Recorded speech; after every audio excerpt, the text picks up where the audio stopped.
Hi guys, and welcome back to my channel. I'm so excited that you've joined me for another video. So today we're going to be doing a testimony video. I'm going to be sharing a testimony from this year, a really big testimony from this year. So the only thing I'm going to pray is that God is glorified in this video. He's glorified by the words of my testimony, and I overcome and you overcome just by hearing my testimony. And I hope that my testimony also offers hope, offers an injection of faith, and also maybe gives you a little push to just hold on a little tighter. And yeah, may you be encouraged by my testimony, and then also partake of your own testimony. Like, just by you hearing the word of God, just by you hearing a testimony of what God has done in my life, then you'll also partake of your own testimony in this same area or another area that you need a breakthrough in this year, because it's 2024.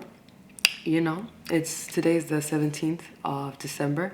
14 days is a lot of time, more than enough time for God to come through for you in something that you do believe is supposed to manifest this year.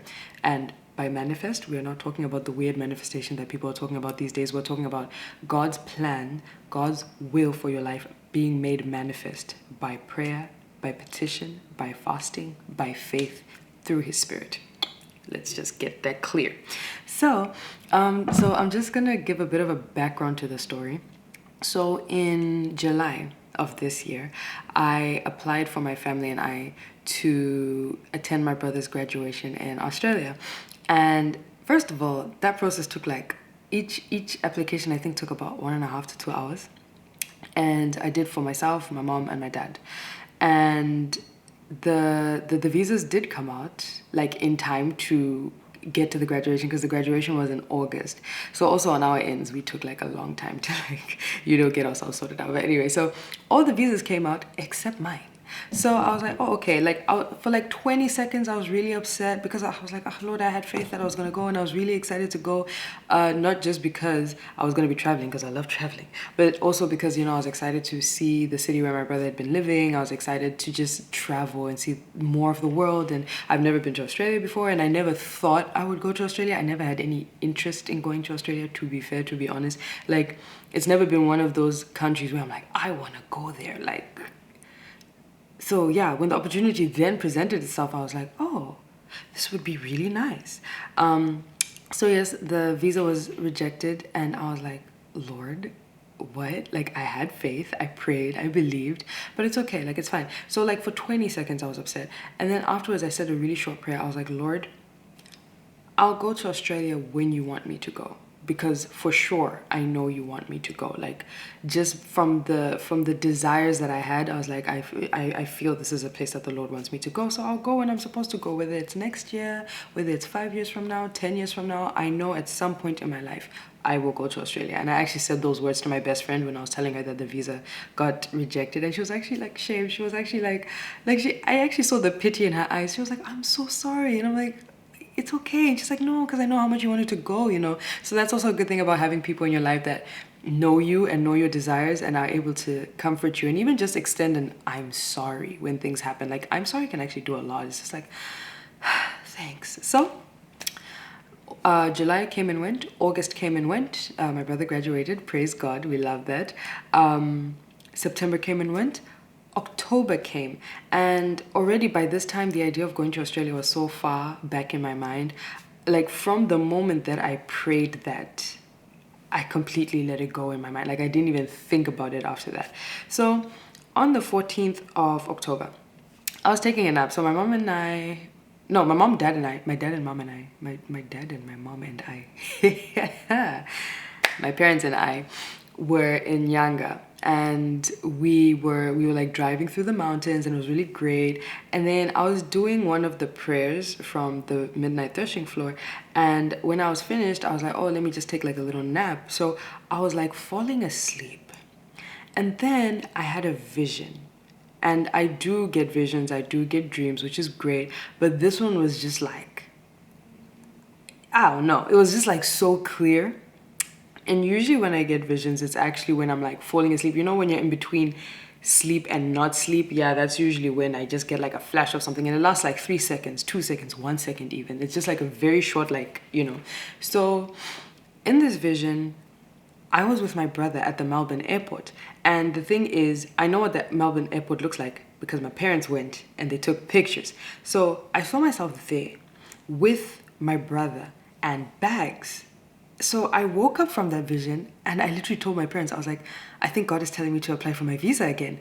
And they're like, okay, like God bless my parents for not like dismissing my vision or my faith or saying, bro, you're gonna do that off of a vision, off of not even a dream, a vision. Like, would be serious. Like, reapplication costs money. Like, they didn't talk down on my faith. They didn't discourage me. So shout out to my parents for that. So I was like, okay, yeah, I'll apply for my visa. And honestly, I'm not gonna lie, like, I solely did this based on the fact that I truly believed God was telling me to do it. Because on my own, and that's actually what I told my parents, I was like, you guys know that I put this out of my mind, and I don't like rejection.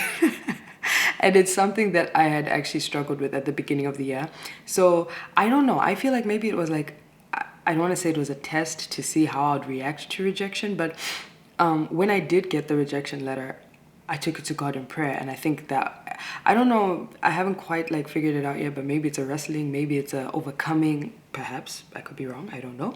But yeah, so yeah, I wasn't willing to face rejection a second time. And I'm not gonna lie, like while I was waiting for the visa to come out, I think like twice I was like, yo, what if it gets rejected? Like I would have wasted time, I would have wasted money, I would have invested emotions. Like it just wouldn't be good. And I remember praying to God while I was doing the application. I was like, Lord, please don't make me look crazy. Please don't make me seem crazy.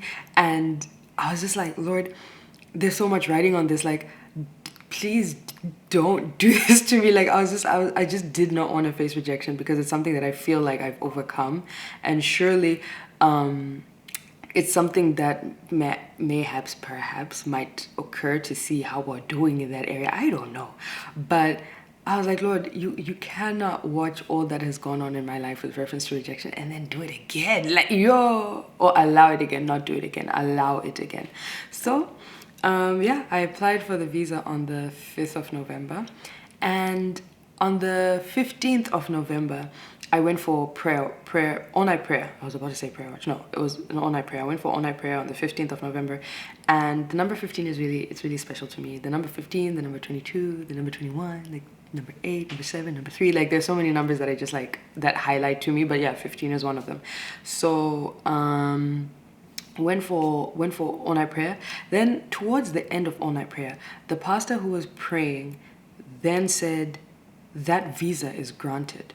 And that whole night I had actually told God that, you know what, I'm not praying for anything to do with like myself, like the visa I want, the marriage I want, the children that I'm praying for. I was like, I'm not praying for anything for me personally.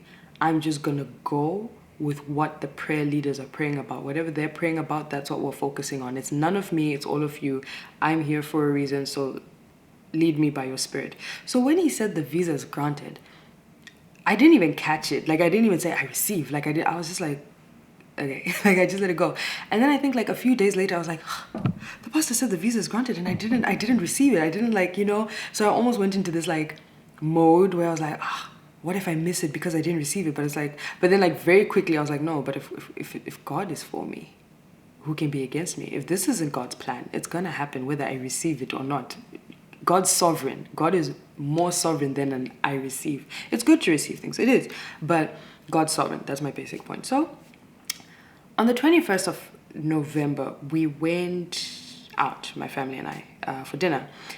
And then I was like, the last time my parents' visas came out, it took like 15 days for their visas to come out.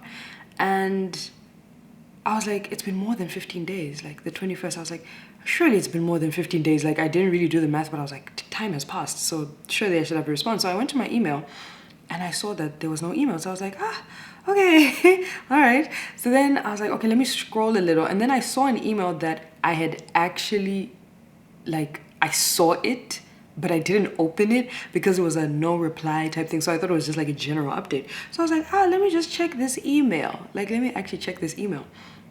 I opened the email. And it was like my visa granting email. Like I opened because I saw there was an attachment and I was like, oh, let's check what the attachment is.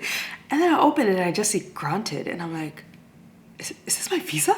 Like, so in that moment, Psalm 126 verse 1 came into play, which talks about when the Lord restored the fortunes of Zion. We were like those who dream. It felt unreal. We couldn't believe it. Like, I literally felt like I was dreaming. I was like, hey, yo, did I get the visa? I was like, oh my words.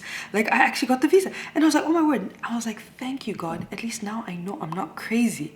Like, I'm not crazy for doing this off of a vision. Like, literally, I was just like, oh my word, Lord, this is great. Like, and I felt like there was so much more to my visa being granted, because I feel like on my birthday, um, I did something that I've always done. I swiped my card. I always do that. But I don't know why on my birthday, the words approved like jumped out at me. And I was like, okay, nice. Like nice, you know? And then now in November, granted, and that granted like jumped out at me. So I was like, no man, there's more to this than just a visa being granted. Like, and then that week, or if it wasn't the week after, yeah, it was the week after, because that was a Friday. The 21st was a Friday, I think. I don't know. Or was it a Thursday? Anyway, the point is that the week after that, we were praying on the midnight threshing floor, and the pastor started talking about granted, like things being granted, and I was like, I knew I wasn't crazy for knowing that there was more to this. So that's essentially the testimony. I got my visa on the second try, which is great. It's really a testimony. And there's so many little things that happened in between that are now making sense. And the biggest thing that I've learned from this, of course, is I don't believe that God allows us to go through things and then doesn't make good for it. You know, like nothing is wasted, basically. And there are three scriptures I actually wanted to share with us. So the first one is Isaiah 64 verse 4. And these are all scriptures that I've stood on this year, actually. But yeah, the first one is Isaiah 64 verse 4 in the English Standard Version. And it says, from of old, no one has heard or perceived by the ear. No eye has seen a God besides you, who acts for those who wait for him. And then Romans 10 verse 11 in the Amplified Version, which says, for the scripture says, whoever believes in him, whoever adheres to, trusts in, and relies on him will not be disappointed in his expectations. And then Psalm 27 verse 14 in the Passion Translation, here's what I've learned through it all. Don't give up. Don't be impatient. Be entwined as one with the Lord. Be brave and courageous, and never lose hope. Keep on waiting, for he will never disappoint you. So honestly, these three scriptures just tie everything together. And another lesson that I learned was just be patient. Like, sometimes when God says no, his no is actually a not yet, and his no is actually a wait, because there's something better ahead. Because I'm actually recording this from my Airbnb in Melbourne, and that's like insane to me. Like, it's insane to me, but genuinely, I say that not to brag, but to be like, eventually you're going to be sitting in the thing that you prayed for. Eventually you're going to be sitting in the thing that you believed for, the thing you had faith for. Eventually you're actually going to behold it with your eyes. You just have to wait. Unfortunately, you just have to wait. I had to wait and mind you, I actually think this is one of my shortest waiting periods, because there's still things I'm waiting on, believing for, trusting God in. But I had to wait from July to November, essentially. October to get it started, and then November for it to then manifest, right? Or be made manifest. So my plan was to come to Australia in August for 9 days. But God's plan was for me to come to Australia for 7 weeks. I just had to wait a little longer.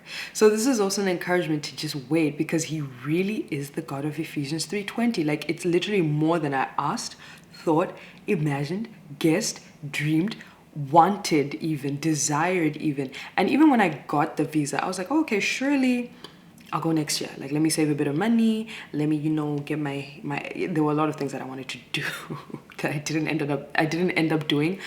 But it's just like, God moves suddenly. He moves quickly. He moves in a moment, and you don't know when that moment is. There's actually something that I read today that was like, it was in the comment section of a video, and honestly, it's true. Like today, so the quote, well, the comment was, today could be the day of the open door. And it really could be, like, you never know. And there's something that Pastor Bati always says when we're praying in the midnight prayer, the midnight threshing floor. He's like, you never know when your breakthrough is gonna come. You could be a prayer away. But the thing is, you don't know when that prayer is gonna be. So you can't stress yourself and be like, Lord, I'm a prayer away. I'm a prayer away. This is the prayer. No, you can't do that. Just keep praying, keep being faithful. And then in hindsight, you'll be like, oh, I was a prayer away. You get what I mean? So yeah, honestly, that's basically what I wanted to share with you guys. So honestly, I just need to check that there was nothing else that I wanted to share with y'all, because I kind of wrote out the testimony. Pardon me for like not looking at the camera. I'm trying to see where I wrote this. Okay, yeah. Okay, so there was actually another thing I wanted to say. Another thing is, delay is not denial. Sometimes things are delayed, and God has reasons for delaying these things. And obviously, foresight absolutely sucks. I'm just going to be that person and say it. It sucks. But hindsight, however, everything makes sense in hindsight. So delay is not denial.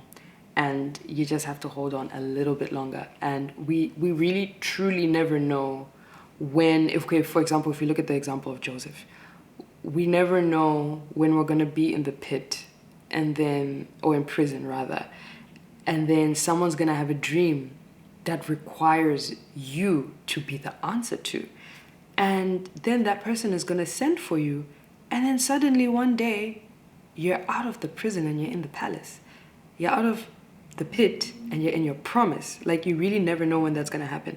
So this is also an encouragement that God is a God of the 11th hour. It is very easy to just be like, okay, the year's ended, there's nothing good that can happen. You can do that in October, you can do that in November, you can do that in December, because that's the last quarter of the year. But I remember I was watching a sermon by Mike Todd, and he was like, how many football games change in the last quarter? How many soccer games change in the last quarter? How many tennis matches change in the last quarter? Like, there's so much that can happen in the last quarter. So even now, as it's December 17th, 14 days is more than enough time for God to come through for you. I never in a million years would have thought, okay, rather at the beginning of this year, I would not think I was ending this year in Australia, right? I was at the crossover service, and I was planning to be at this year's crossover service. I was planning at being at this year's 7:14 prayer. So my church was doing a prayer based on Second Chronicles, or is it First Chronicles? One of them. I'll put it, 7:14. And I planned to be there. Like, I was even trying to play with my flight dates to make sure I'm there. It was refusing. It was absolutely refusing, because I believe God wanted me here for such a time as this. So yeah, when you're going to places, also know that you're being sent. You're being sent to those places by God. For us who are spirit-filled, for us who believe in Jesus Christ, for us who believe in God, you're not just going to places, you're actually being sent there. So I remember while I was on the plane, I was like, Lord, for whatever mission you're sending me to Australia to, may it be accomplished. May I not return back to where I'm coming, having not accomplished your will, your purpose, your plan. Whether it's a salvation of a soul, whether it's watering a seed, whether it's planting a seed, whether it's whatever it is, I don't know what it is, but wherever you're sending me to this continent for, may it be made manifest. So that's the encouragement that I had for you guys. And that's my testimony. We overcome by the blood of the Lamb and the word of our testimony. So truly, today could be the day of the open door. You never know when the Lord is going to surprise you. You never know when the Lord is going to turn your situation around. In my case, my situation was turned around and I didn't even know it until like almost a week later. And had I not checked my email, I just never would have known it. So yeah, I just really hope that this offered some encouragement for you if you're believing for a visa. If you needed like a sign to reapply for that visa, hey, take it up with the Lord and be like, Father, is this you telling me? Because you don't want to do something and it's not the Lord telling you to do it. I'm just sharing my testimony, right? And sometimes things work out the second time around. Sometimes you may think it'll work out in year 1, it works out in year 2. Sometimes it doesn't work out in the first try, it works out in the second try, or the third try. There's so many, or in the case of Elijah, like 7 times you go check for rain, and on the 7th time, that's when the rain comes. So you really never know how many times you have to strike the ground. So I really hope and pray that I offered some form of encouragement to you, that God is a God who does not lie. He is the God of Ephesians 3:20. He is the God of the 11th hour. He is the God of miracles, signs, and wonders. He is the God of breakthrough.